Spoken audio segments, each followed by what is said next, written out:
नमस्कार दोस्तों, आज अपने इंडियन हिस्ट्री के अंतर्गत अशोक के अभिलेख पढ़ रहे हैं। तो अशोक ने एक राजा था दारा प्रथम, जिसने भारत पर सबसे पहले आक्रमण किया था। दारा प्रथम या इसको डेरियस भी कहते हैं। डेरियस इसने जो है अपनी आज्ञाओं को लिखित रूप प्रदान किया था और उसी से इसने प्रेरणा लेकर के अशोक ने अपनी आज्ञाओं को जो है वो लिखित रूप प्रदान किया। और जो अशोक ने किस प्रकार से लिखित रूप प्रदान किया वो आज अपने पढ़ेंगे इसमें। तो जो अशोक के अभिलेख है, मैंने आपको पहले बताया था कि 3 भागों में विभाजित किए जाते हैं। तो अपना पहला भाग जो इसका है वो है शिलालेख। तो सबसे पहले अपने शिलालेख के बारे में देखते हैं। शिलालेख, अब जो ये शिलालेख है, इन शिलालेखों को 2 भागों में विभाजित किया गया। पहले थे वृहद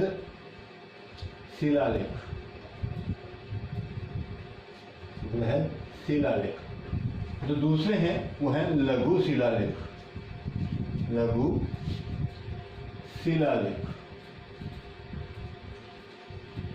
ठीक है। वृहद शिलालेख में जो है ये जो है 14 है। टोटल जो कुल शिलालेख है वो है कुल 14 शिलालेख हैं और ये 8 स्थानों से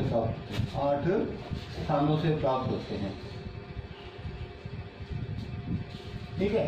अब इसमें जो 14 है, इसमें कुछ मुख्य शिलालेख जो हैं वो इस प्रकार से है। नंबर 1 में जो अशोक ने आज्ञा लिखी वो ये लिखी कि उसके राज्य में पशु बलि समाज और उत्सव इनका निषेध होगा। यानी कोई भी व्यक्ति पशु बलि नहीं दे सकता, किसी प्रकार की समाज की स्थापना नहीं कर सकता और उत्सव नहीं बना सकता। जो दूसरा था उसमें धर्म की व्याख्या दी हुई है। धर्म की व्याख्या जो कि बौद्ध धर्म से संबंधित था। व्याख्या इसको कहते हैं कीचुधम।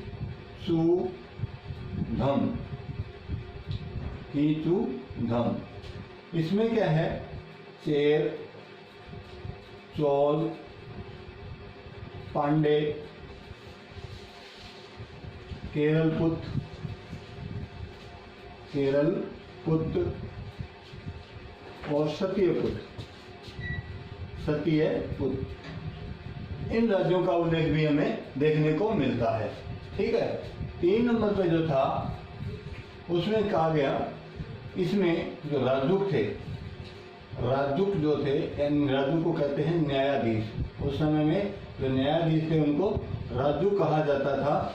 न्यायाधीशों की जो नियुक्ति है, राजदूतों की नियुक्ति जो तीसरे शिलालेख में बताई गई है, उनका उल्लेख जो है वो तीसरे शिलालेख में किया गया है। 4 नंबर पे अपने अगर बात करें, 5 नंबर पे अगर अपने बात करें तो वो थी धर्म महामात्रों की नियुक्ति। ठीक है। 5 नंबर पे जो है आ गया अपना, उसके बाद 9वां जो अभिलेख है, 5 के बाद में जो 9वां अभिलेख है उसके अंदर धर्म की विषयक गतिविधियों का उल्लेख है।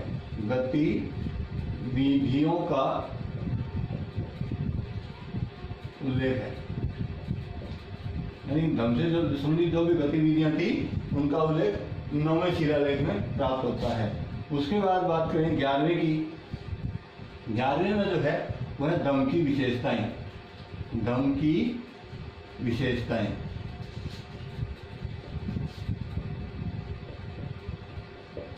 12वें में अगर बात करें तो 12वें में जो है वो है अपनी 12वें में जो है वो है अशोक की धार्मिक सहिष्णु नीति। इसका मतलब है कि वो लगभग सभी धर्मों को मान्यता प्रदान करता था। 13वें में जो है वो है कलिंग विजय। ये बेहद बार पूछा गया क्वेश्चन है, कलिंग विजय। और समकालीन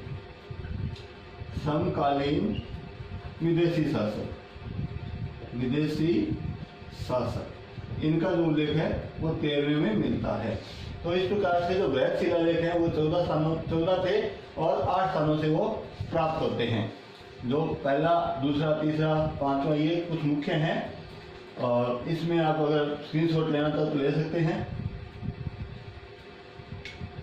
अब बात करते हैं अपनी लघु शिलालेखों।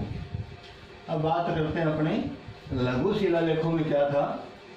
लघु शिलालेखों को 2 भागों में विभाजित किया गया था। लघु शिलालेखों को आगे 2 भागों में विभाजित किया गया था।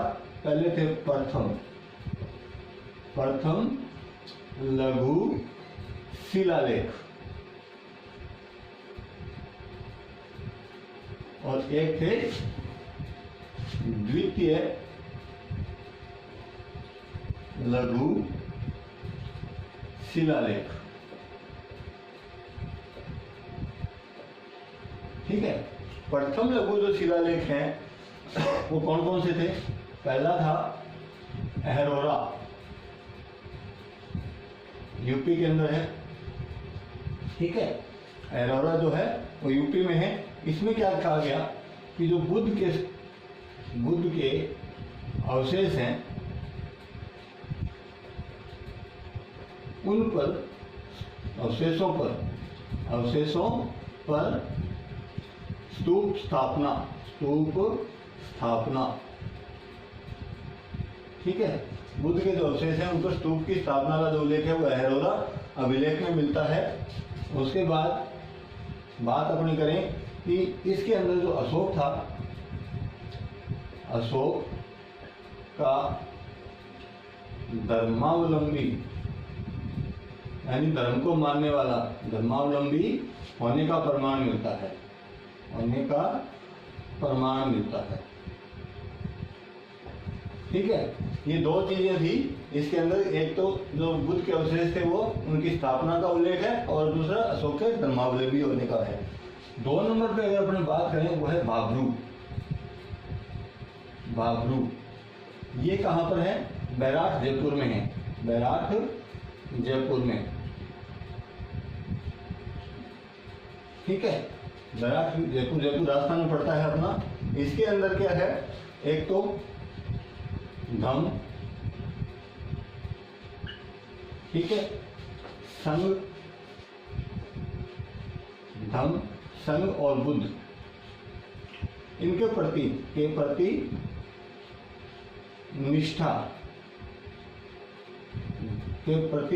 निष्ठा जो है वो प्रकट की गई है भाबरू के अंदर। दूसरा जो है वो है सेम वही धर्मावलंबी का प्रमाण, अशोक के धर्मावलंबी का प्रमाण। ठीक है। ये चीज अपनी है भाबरू अभिलेख के अंदर है। तीसरा अगर अपनी बात करें तो तीसरा है गुर्जरा। ये एमपी में है। मास्की, नेठुर और उद्वे गोलम, ये जो तीनों हैं वो है कर्नाटक में। ये तीनों हैं कर्नाटक के अंदर है। ठीक है। अब इसमें क्या है? अशोक का नाम इसमें क्या आया?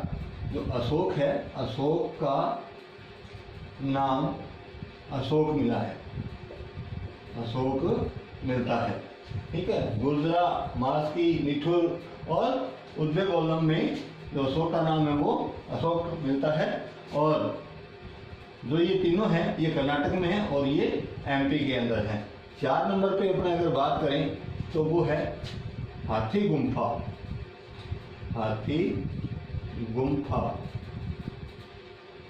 कई जगह हाथी गुफा भी लिखा आता है, हाथी गुफा। ये जो अभिलेख है वो है उड़ीसा के अंदर, उड़ीसा में। ठीक है। और इसके अंदर जो है ये प्रमाण मिलता है कि इस समय जो कलिंग का राजा था, कलिंग का राजा वो था अपना नंदराज, नंदराज। ठीक है। इसके बाद जो 5 नंबर अगर अपने बात करें, 5 नंबर की अगर अपनी बात करें तो वो है मानसहेरा, मानसहेरा और शहबाज गढ़ी। ये जो दोनों विलेज हैं ये दोनों हैं पाकिस्तान में, ये दोनों हैं पाकिस्तान में। और इनमें जो प्रमाण मिलता है वो ये है कि ये खरोष्टी लिपि में है। ये किस में है? खरोष्टी लिपि में। जो अशोक की मुख्य लिपि थी आज्ञाओं को लिखने की, खरोष्टी लिपि में।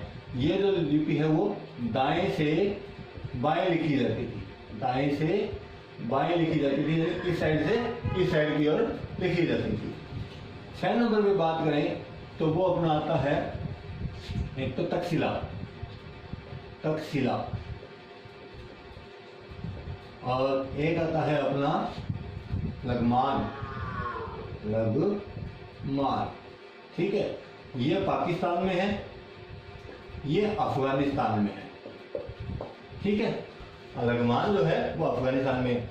ये दोनों जो हैं वो अरमाइक में लिखे गए हैं, अरमाइक लिपि के अंदर लिखे गए हैं। ठीक है। बात करें अपने 7 नंबर की।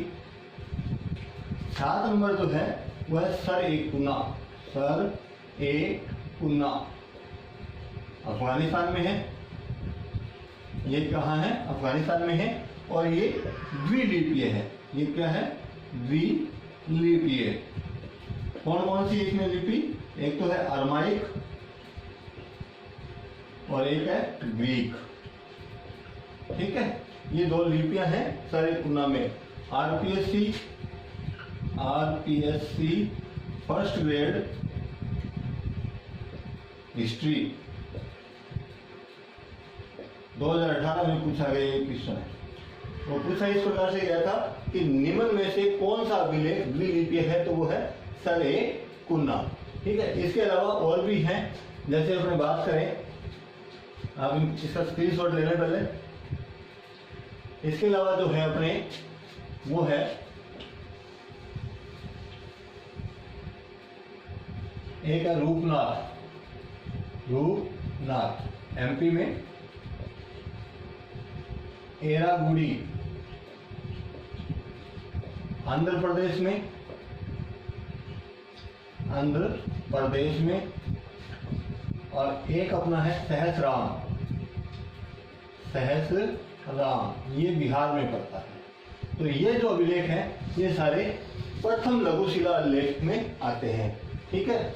एलोरा, बाबरू, गुर्जरा, मास्की, निठुर, उदयगोलम, हाथी गुम्फा, या ये जो है अपने मानसेरा, शहबाजगढ़ी, तक्षशिला, ये जो जितने भी अभिलेख हैं शिलालेख जो हैं वो सारे के सारे प्रथम लघु शिलालेख के अंदर आते हैं। इन प्रथम लघु शिलालेख की जो कैटेगरी है उसमें ये आते हैं।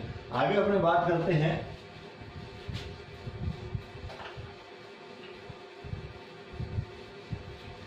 आगे अपने जो बात कर रहे हैं, प्रथम हमने कर लिए हैं, प्रथम हमने कर लिए हैं। बात करते हैं द्वितीय की। द्वितीय लघु शिलालेख, जो द्वितीय लघु शिलालेख है वो मात्र 3 है। पहला है जतिन, जतिन, दूसरा है सिद्धपुर, सिद्धपुर, और तीसरा है ब्रह्मगिरी, ब्रह्मगिरी। ठीक है। ये जो तीनों शिलालेख हैं ये तीनों क्या हैं? शिलालेख हैं। ठीक है। ये तीनों शिलालेख कर्नाटक में पड़ते हैं। तीनों शिलालेख क्या है? कर्नाटक में पड़ते हैं, जो द्वितीय लघु शिलालेख में आते हैं। अब देखो याद करने का सीधा तरीका है, आपको ये 3 याद रखने हैं। जो द्वितीय लघु शिलालेख है ये तीनों याद रख लो। बाकी जो शिलालेख आएंगे वो प्रथम में आएंगे, बाकी जो आएंगे वो प्रथम में आएंगे, क्योंकि वैध तो है 14 है, वो तो फिक्स है 14। और जो लघु शिलालेख हैं वो जतिन, सिद्धपुर, ब्रह्मगिरी ये द्वितीय में आएंगे, और इसके अलावा जो बचते हैं वो अपने प्रथम लघु शिलालेख में आएंगे। ठीक है। ये होते हैं, ये अपनों ने कर लिया इसका शिलालेख के बारे में। अब जो है इसमें वो है स्तंभ लेख। इसके बाद में जो आ रहा है वो है स्तंभ लेख, स्तंभ लेख। ये भी दो प्रकार के हैं, प्रथम या बृहद या मुख्य, और यहाँ पर भी द्वितीय। ठीक है, इनको भी हम दो कैटेगरी में डिवाइड करते हैं।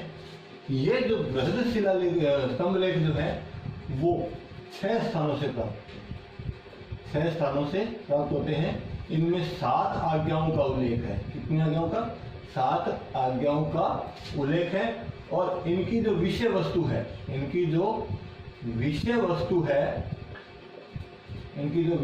है वो लगभग समान है।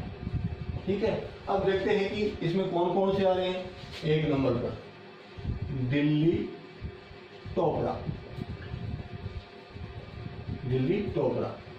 टोपरा हरियाणा में पड़ता है। ठीक है, टोपरा जो है वो हरियाणा के अंदर है। अब आपको ध्यान ये रखना है कि ये जो चीज है ये तो है प्राचीन स्थान। ये कौन सा स्थान है? प्राचीन स्थान है। और ये नवीन स्थान है। ये चीज आपको हमेशा ध्यान रखनी है। ठीक है, नवीन स्थान कौन सा है और प्राचीन कौन सा है। अब बात करें कि इसको टोपरा से दिल्ली कौन लेके आया, यानी हस्तांतरित करने वाला शासक कौन सा था? वो था फिरोज शाह तुगलक था। यानी इसको जो लेके आया वो था फिरोज शाह तुगलक। 1837 में जेम्स प्रिंसेप थे, इतिहासकार थे जेम्स प्रिंसेप। इन्होंने इस अभिलेख को पढ़ा था। सबसे पहले इन्होंने पढ़ा था 1837 में प्रिंसेप ने इसे पढ़ा। सर्वप्रथम इन्होंने इसको पढ़ा था। इसके बाद इसमें जो मेन चीज वो है कि जो सातवीं आज्ञा है ना, जो 7वीं आज्ञा वो इसी अभिलेख में, सिर्फ इसी अभिलेख में आज्ञा का उल्लेख सिर्फ इसी स्तंभ लेख में मिलता है। इसी स्तंभ लेख में हमें प्राप्त होता है। 2 नंबर पे अगर अपने बात करें, जो 2 नंबर पे अपने हैं वो जो है दिल्ली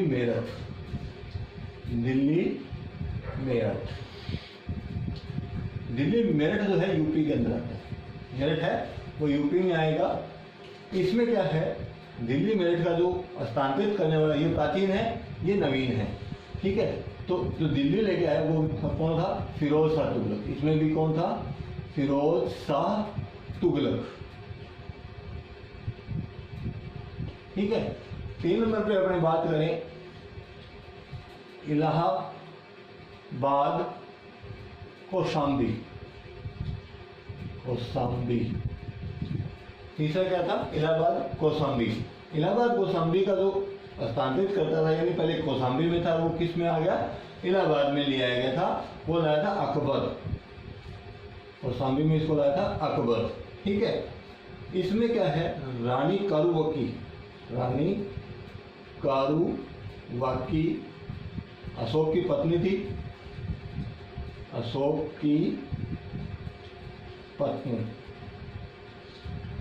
के द्वारा दान दिए जाने का उल्लेख है।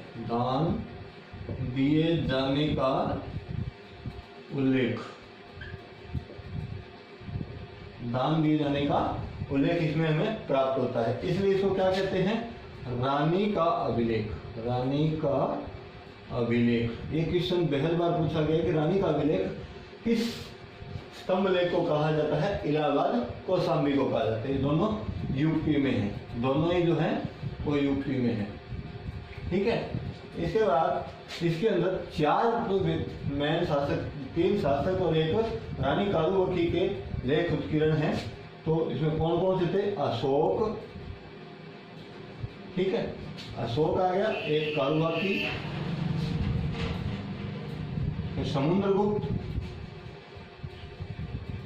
समुद्रगुप्त और इसके अलावा जहांगीर।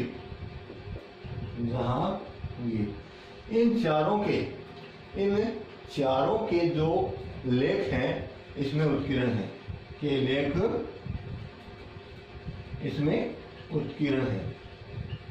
इन चारों ने अपने अपने लेखों को इसमें उत्कीर्ण करवाया था। 4 नंबर पे बात करें तो लोहरिया नंदनगढ़, लोरिया नंदनगढ़। ठीक है, इसके अलावा पांचवा जो है वो है लोरिया अलराज, अलराज। और छठा है रामपुरवा, रामपुरवा।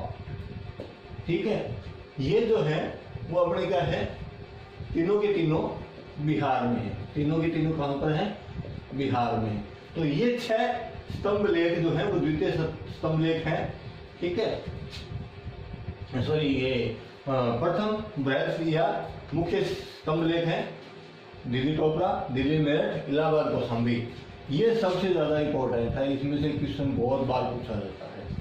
ठीक है, और लोरिया नंदनगढ़, लोरिया राज और रामपुरवा, इसमें क्वेश्चन पूछा जाता है इनका स्थान कहाँ पर है, बिहार के अंदर। ये ज्यादा पूछा जाता है। तो ये थे इसके स्तंभ लेख। अब बात करते हैं द्वितीय स्तंभ लेखों की।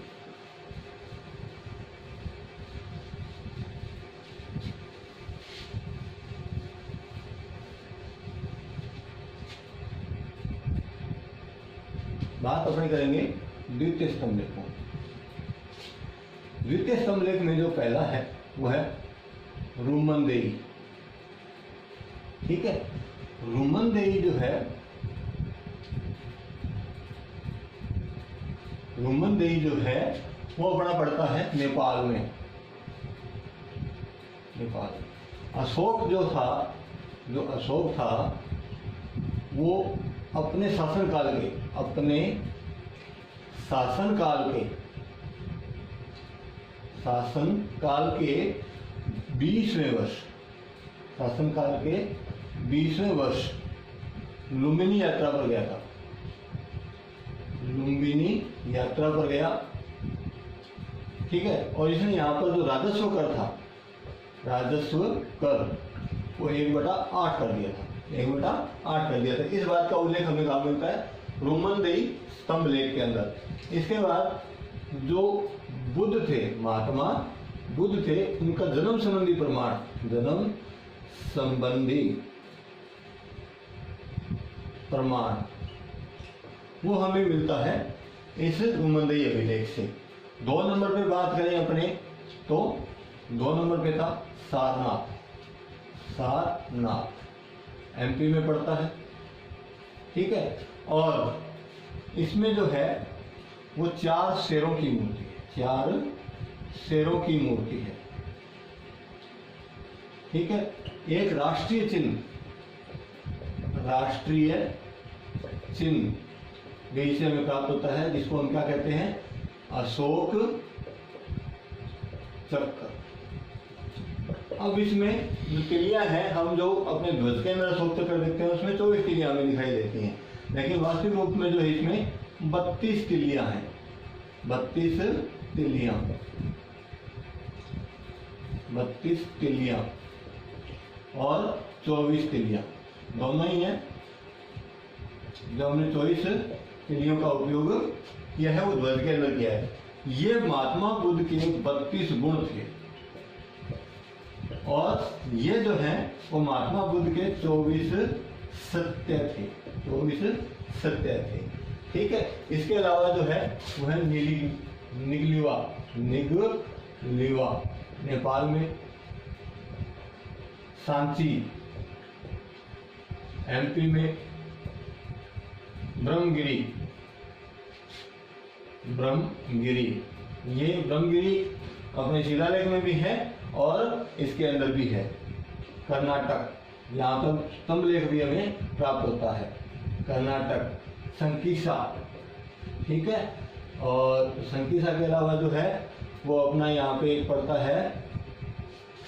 ठीक है, ये जो मैन है वो इतने थे, रुमनदेई, सारनाथ, निगलिवा, सांची, ब्रह्मगिरी और संकीसा। इस प्रकार के ये जो द्वितीय स्तंभ लेख के अंदर सम्मिलित होते हैं। इसका आप स्क्रीनशॉट ले सकते हैं। तो अब जो ये स्तंभ लेख थे इनकी कुछ विशेषताएं हैं, वो अपन देखते हैं क्या क्या विशेषताएं हैं स्तंभ लेखों की। जो स्तंभ लेख है, स्तंभ लेख इनकी विशेषताएं, स्तंभलेख विशेषताएं। जो स्तंभलेख बनाए गए उन पर कुछ आधार थे, जैसे सबसे पहले आधार, फिर तना, ठीक है, फिर अपना था शीर्ष भाग, शीर्ष, ठीक है, शीर्ष में आगे फिर ये तीन थे, शीर्ष में आगे तीन थे अपने, जो है अवांगमुखी, अवांगमुखी या उल्टा कमल या घंटा, ठीक है। और जो इसके बाद था वो थी चौकी और चक्र, ठीक है। और जो तीसरी चीज है वो है मूर्ति। मूर्ति जो थी वो परिवर्तनशील थी। परिवर्तनशील मतलब अलग अलग स्तंभलेखों पे अलग अलग मूर्तियां प्राप्त होती हैं। अब इनकी संरचना किस प्रकार से थी, विशेषताएं इनको अपने संरचना भी कह सकते हैं, संरचना, ठीक है। संरचना इस प्रकार से थी, पहले इनका आधार था यहाँ पर, इसके बाद इसमें इस प्रकार से स्तंभ बनाया जाता था और स्तंभ के ऊपर ये लिखे जाते थे। ऊपर यहाँ पर इसमें एक उल्टा कमल, घंटा या अवांगमुखी था, इसके ऊपर चौकी बनी हुई थी और चौकी के ऊपर कोई मूर्ति बनी हुई थी, तो उस ऊपर ही ऊपर अपने आ गई मूर्ति, ठीक है। चौकी, चौकी में चक्कर,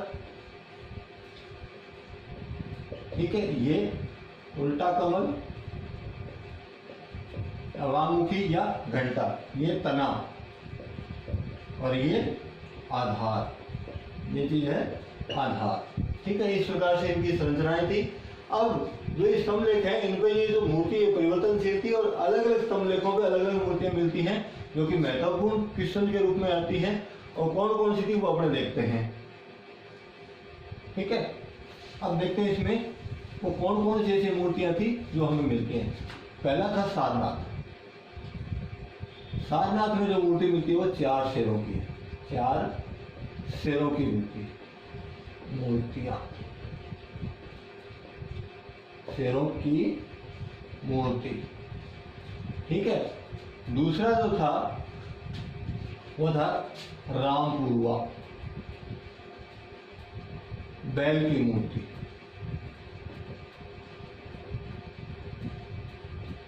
तीसरा जो था लोरिया, नंदनगढ़, एक शेर और एक मोर की मूर्ति, मोर की मूर्ति, ठीक है। चौथा जो है वो अपना है रामपुरवा, सॉरी ये अपना था संकीसा, इसमें मिलती है हाथी की मूर्ति, हाथी की मूर्ति। ये जो है आरपीएससी 2018 हिस्ट्री में पूछा गया क्वेश्चन था, सुमेलित कीजिए में था, इन्हीं में से कौन सा सुमेलित नहीं है, तो उसमें ये भी दिया हुआ था संकीसा हाथी की मूर्ति, ठीक है। तो ये जो है जो स्तंभलेख है उनकी संरचना थी और मूर्तियां। अब अपने बात करते हैं एक और शिलालेख प्राप्त होता है अलग से।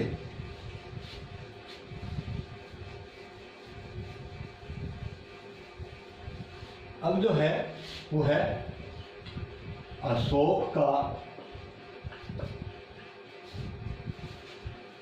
पृथक द्वितीय शिलालेख, ठीक है। ये जो हमें प्राप्त होता है वो है जोगद, और जोगद पड़ता है उड़ीसा में। इसमें जो लिखा हुआ है वो ये है कि सारी प्रजा, सारी या समस्त प्रजा मेरी संतान है, मेरी संतान है, मैं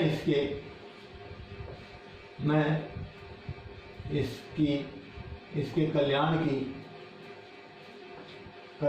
की कामना करता हूँ, ये क्वेश्चन भी कई बार पूछा गया है। तो ये था अपना अशोक का पृथक द्वितीय शिलालेख। तो मैं आशा करता हूँ कि आपको अशोक के जो अभिलेख हैं वो पसंद आए होंगे, और इसको वीडियो को पूरा देखें। पसंद आए तो लाइक करें, शेयर करें और सब्सक्राइब करें। Thank you.